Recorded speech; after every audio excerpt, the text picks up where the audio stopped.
ग्रंथांचे साथी ग्रंथांच्या हाती, ग्रंथांचे साथी ग्रंथांच्या हाती, ग्रंथ देती बळ आम्हा संकटाच्या राती, ग्रंथ देती बळ आम्हा संकटाच्या राती.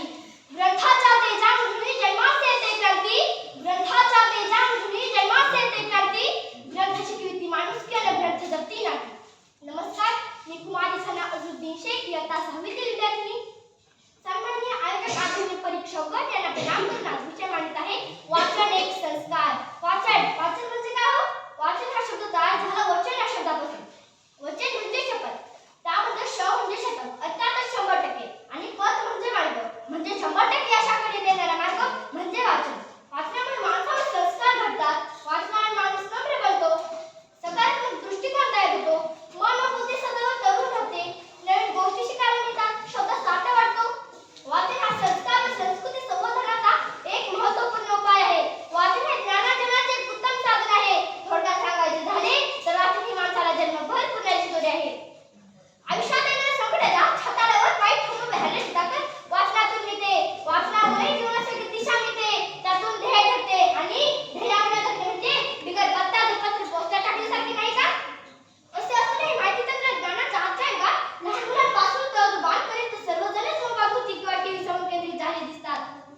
तासंतास टीव्ही समोर घालवणाऱ्या, मोबाईल स्क्रीनवर व्हॉट्सअप, फेसबुक, गेम्स यात वेळ घालवणाऱ्या आजच्या पिढीला स्वतःच्या उज्ज्वल भविष्यासाठी दररोज पुस्तकाच्या हिमात चार वाचणे अडीवर येते.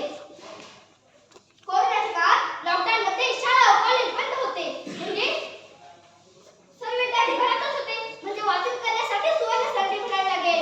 पण या संधीचा फायदा मात्र प्रत्येकाला करून घेता येत नाही. काही महान विद्यार्थी यावेळेचा उपयोग गेम्स खेळण्यासाठी करतात, वेब सिरीज पाहण्यासाठी करतात, टीव्ही बघण्यासाठी करतात. यातून फायदा तर काहीच नाही. यावेळी त्यांचे मानसिक संतुलन बिघडते, चिडचिडेपणा वाढतो, सहनशीलता कमी होते, टेन्शन येते व त्यातून कारण नसताना आत्महत्येचा विचार येतो. साधा काम नाही म्हणून मुलं आत्महत्या करतात. त्यांचे मानसिक संतुलन सुधारण्यासाठी गरज आहे वाचनाची.